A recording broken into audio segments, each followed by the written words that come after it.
prep for an uppercut, but I release the arm, right? Because remember how we have the punch you have that goes this way, right? You have a cross, which you're doing by going across. You have this punch, which is actually an elbow strike where you leave the arm out.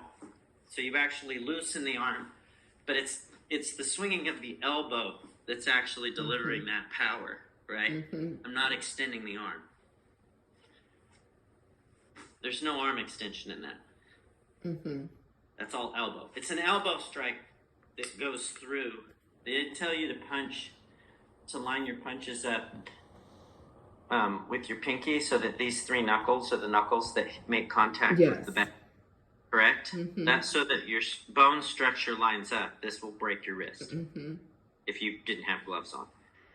But it does create wrist injuries if you don't do it. So if you think of that principle, right? When I'm doing my elbow strike and I happen to have my hand here, I have all this lined up. So when my elbow rotation is generating that energy, I'm creating rotational energy. Whack, smack. Well, that's actually, I can deliver a body blow that way, or, so if I get ready and they're expecting the uppercut, right, I can then not extend the arm, and that same rib action delivers a body blow. Or, if they're further away, I can, if they're expecting this, I can twist the rib cage the other direction and create a downward directed body blow. That makes so much more sense. Yeah. So uppercut, body blow. Uppercut as I'm exploding up. If I actually switch it, so I'm actually going down, like instead of on an incline, if I'm on a decline and I'm trying to go down, right? So I have to go down. Do you know what I'm saying? Yeah, absolutely. Then if I act like I'm going to do the uppercut and then I change, so instead of doing the uppercut, I go the other direction. Bam! Or that actually works not so much. If you're going to uppercut, you just wouldn't extend the arm and wham, that's a body blow. That's more of a rib break. That makes so much more sense. Right? Yeah. I'm snapping one of the free-floating ribs. I'm busting a rib up. Yes, because then those people who are I'm either hitting rib or diaphragm. So he either can't breathe, which is going to affect his cardio, or I snapped his rib off and he's also got issues. Yeah.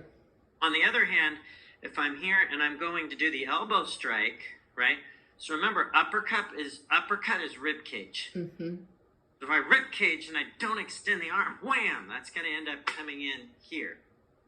The uppercut changes the delivery to under the chin, or the uppercut comes in underneath of the sternum and is a heart shot. That heart shot, right? If you deliver, bam, that, you can end up causing a mild heart aberration, in which case it all stops. They're stunned, and normally your follow-up strike is a knockout.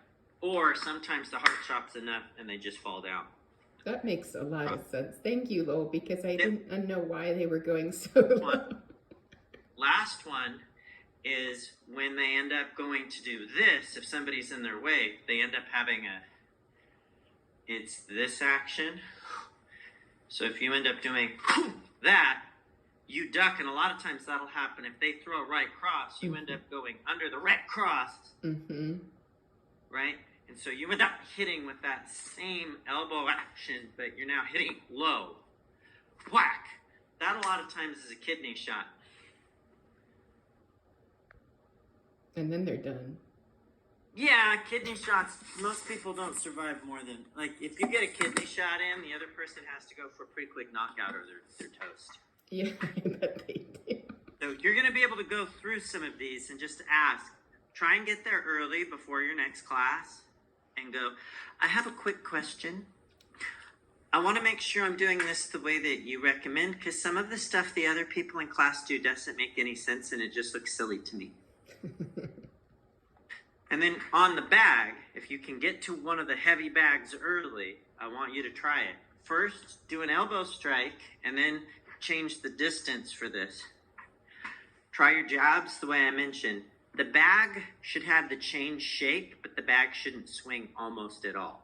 Okay, that was my next question. Yeah, because right now I make it swing, but I don't think I'm supposed to. You should make it swing when you do a right cross, when you do the strike from the side should make it go boom, boom, boom, like that, but it should actually be swinging this way. What shouldn't happen is when you do a jab, it shouldn't. When you do an uppercut, it should. When you do a body blow, if it's the one that comes, if it's an uppercut without bending the arm, the bag shouldn't move much. It should just shake the whole bag. It should make it almost bounce. An uppercut where you release, right? If you do that on the bag, it should make the bag kind of quiver. If you end up doing the uppercut where you, right, both of the body blows, the bag shouldn't swing. It should jangle. The only one that the bag shouldn't move, but should almost spin and make. But what's funny is you see the violence in the chain. Holding it is your jab. A good jab is violence on the chain, not the bag. No, that's helpful, yeah. And when I come, I can pick whatever bag I want when I come in. They're not assigned. Right, so pick the bag, and then after you've tried all of them and tried out the different body blows, then flag the instructor down.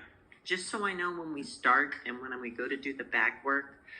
I was wondering, so is my jab right now? And then you have to make sure you line everything up, right? Because even that right cross is supposed to be exploding where you're still exploding through that center area so that as you're twisting, that cross is actually an extension where that still lines up. Or if you fully extend, it's now actually extended out from your shoulder line. But so the right cross, he'll let you know what you want. But the jab is definitely that way. The uppercut comes through the same area.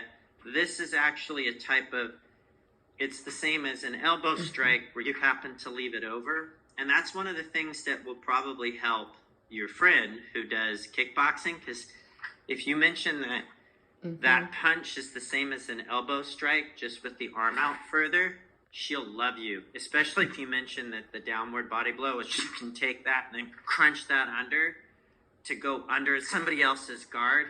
And that's normally a heart shot that will or a diaphragm shot. If you do it and you come down, that can collapse somebody's diaphragm. And that's one of my favorite punches. That was what I used to do to the people in water polo, is I would hit their diaphragm. I forgot you can do that in water polo. If you hit somebody with a good diaphragm shot, it'll release blood almost straight to they'll pee blood for a while. The diaphragm shot is just absolutely brutal. And you are like lightning fast. It'll reduce the ability. I was fast enough I could do it underwater, which is great. But if you like, so when you're mentioning some of this to her, she'll be super excited. But go through the two different body blows, because if he has a specific one, ask. I was talking to my dance instructor, and he'll be like, what does he call you? Does he call you Inglar? Inglar. Inglar. What the hell? What? You weren't doing this last week. What happened? She's like, I had a video dance lesson with my teacher, your dance teacher. No dance teacher is doing this. This is like significantly better. Well, I can picture his form, and he was explaining how to do that. He's a Wing Chun. He said he can't call himself a master, but he's like a second degree Wing Chun black sash. He's going to close his eyes for a moment, and then he's going to go, how long has he been a second degree? Oh, I don't know, over 20 years. He's just not been focused on advancing his sash. That makes more sense. So he's explaining that good boxers know to line themselves up, that the reason that they had the oversized boxing gloves originally was that bare-knuckled boxers actually understood that they had more power. That oversized boxing gloves are actually designed to decrease the efficiency of what you saw from an old bare knuckle boxer. So an old bare knuckle boxer, their jabs actually had more concussive force. The larger gloves are what changed the stance to here, which you can still do, but the bigger the gloves are, the harder that is for somebody to employ. That makes so much